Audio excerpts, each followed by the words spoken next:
नमस्कार, आप देख रहे हैं एमपीसीजी एक्सप्रेस और मैं आपके साथ हूं राजू दुबे। पूरे देश में महिला सशक्तिकरण की बात हो रही है। महिला सशक्तिकरण के साथ ही महिला सशक्त भी हो रही हैं। अब गांव की महिलाएं भी शहर में जॉब कर रही हैं, गांव की महिलाएं शहर में राजनीति कर रही हैं और बड़े बड़े पद पर पहुंच रही हैं। आज हमारे साथ भी एक ऐसी ही शख्सियत है, रजनी यादव जी, जो जनपद अध्यक्ष बनी बक्सवाहा की, और वो एक छोटे से गांव से आती हैं। छोटे से गांव में ही उनकी शादी हुई, छोटे से गांव में वो जन्मी। आज हम उनके साथ हैं, हम उनसे पूछेंगे कि आपके राजनीतिक सफर कैसे रहा, उनने पढ़ाई कहाँ की, किस गांव में जन्म, क्या रहा उनका, आपका जीवन परिचय क्या रहा, कहाँ आप जन्मी। और फिर हमारा जन्म एक छोटा सा गांव है, ग्राम का नाम रिछाई है, और 1 से 5 तक की पढ़ाई गांव से की है और बाकी की पढ़ाई बाहर से की, ग्राम बराज से। फिर शादी कितनी साल की उम्र में हुई? शादी 18 साल की उम्र में हुई थी। आपकी शादी भी फिर एक छोटे से गांव में हुई, बक्सवाहा ब्लॉक के शेफरा गांव में। फिर आपका जीवन यहाँ कैसे रहा? पढ़ाई आपने जारी रखी, बंद कर दी, क्या रहा? पढ़ाई बंद कर दी थी, जीवन अच्छा सामान्य रहा। राजनीति में आने का सफर कैसा रहा आपका? कैसे राजनीति में फिर आप? राजनीति का कोई पहले से नहीं थी राजनीति में। फिर मतलब पहले नहीं जाना था? नहीं। फिर कैसे? फिर जब चुनाव चल रहे थे तो फार्म डाला, जीत गए चुनाव। जब जनपद अध्यक्ष का अनुभव कैसा रहा? अच्छा रहा। अच्छा रहा जी। कुछ आप चूंकि एक महिला हैं, महिला जब जनपद अध्यक्ष पहुंची बन के आप, तो का समस्याएं नहीं है और का फेस करवा?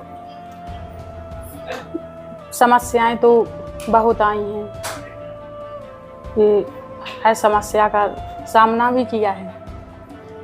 और अब जितने भी हमारे ब्लॉक में जितने भी सदस्य आते हैं, हमारा सपोर्ट किया है उन लोगों ने। और जितनी भी जनपद में महिलाएं हमारे पास आती हैं, जो भी उनकी समस्याएं हैं उनको हम सॉल्व करते हैं। और महिलाओं को या लड़कियों को कोई भी समस्या आए तो उनकी बात, मतलब जो भी समस्या के ऊपर हो वो बात सुनते हैं और सॉल्व भी करवाते हैं। चूँकि महिलाओं के बारे में जैसे ज़्यादातर लोगों की एक सोच रथ के गांव की महिलाएं चोला चौका तक सीमित रहे, फिर उतय से लेकर के जनपद की सीट तक पहुँची। आप का कछु ऐसी समस्याएं भी आई हुई हैं जो आपको लगे हुई है कि अब इतने से लेकर उतने तक को सफ़र में बहुत सारी परेशानियां आती हैं कि गांव की महिलाओं के लाना हो, चाहे कोई घर की महिला जब राजनीति में आती तो समस्याएं तो होती हैं। तो ऐसा कछु आपको फेस करने आओगे ये सब चीज़ें? समस्याएं तो बहुत सारी आती हैं, लेकिन आगे बढ़ने के लिए हिम्मत तो जुटानी पड़ती है। और गांव की महिलाओं को इसलिए थोड़ी हीन नजर से देखा जाता है कि वो आगे चल के कुछ नहीं कर सकती। ऐसा कुछ नहीं है। अगर महिला कुछ भी करना चाहे तो महिला कर सकती है, चाहे या गांव की हो या शहर की हो। बिल्कुल सही बात की आपने। महिलाएं चांद पर पहुंच रही हैं और आप भी एक गांव से जनपद तक पहुंची हैं। ये बात बिल्कुल सही है कि महिलाएं चाहें तो कुछ भी कर सकती हैं। पर आपने देखा होगा अभी भी कई गांव ऐसे हैं जहां लोग लड़कियों को नहीं पढ़ाते हैं, लड़कों को सिर्फ पढ़ाते हैं। लड़कियों को बड़े कॉलेजेस में, बड़ी शिक्षा में नहीं भेजते हैं लड़कियों को, जबकि लड़कों को भेजते हैं। उन सब चीज़ों पे आप क्या सोचते हैं? आपके हिसाब से क्या होना चाहिए? ऐसी कोई, मतलब ये गांव की सोच है, गांव के लोगों की सोच है कि लड़कियों को बाहर नहीं पढ़ाना चाहिए। जब हम बच्चों को आगे पढ़ाएंगे लिखाएंगे तब तो उनका भविष्य बनेगा। और जो महिलाओं के ऊपर, लड़कियों के ऊपर जो अत्याचार हो रहे हैं, अगर पढ़ लिख जाएंगे बच्चे समझदार हो जाएंगे तो आगे चल के कुछ कर सकते हैं। बिल्कुल, ये बात बहुत अच्छी कही आपने कि जब बच्चे पढ़ लिख जाएंगे तो स्वाभाविक सी बात है जी, जो अ, घरेलू हिंसा है और भी कई ऐसी चीज़ें हैं जो सुनने को आती हैं, ये कम होंगी।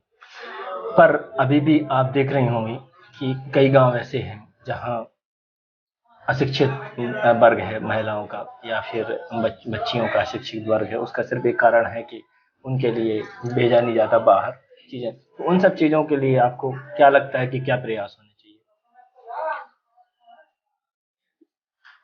और चूंकि आप भी एक महिला हैं, जनपद में बैठी हैं, अध्यक्ष हैं, तो जी। आपके द्वारा भी क्या प्रयास किए जाएंगे?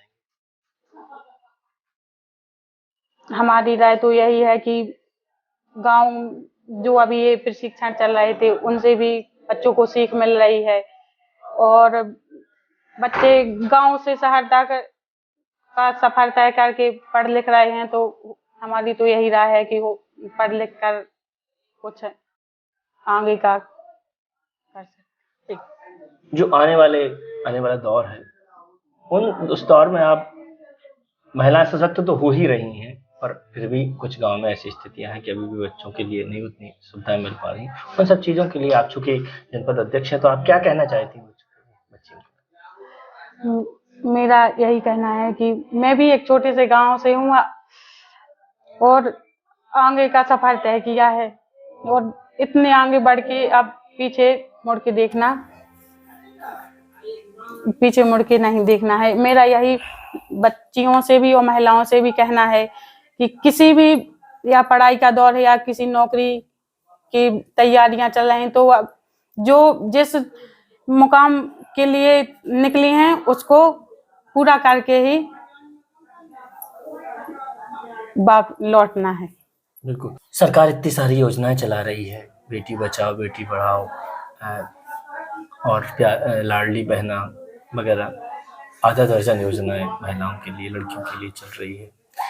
उन सब चीज़ों के लिए आप कैसे सोचते हैं कि क्या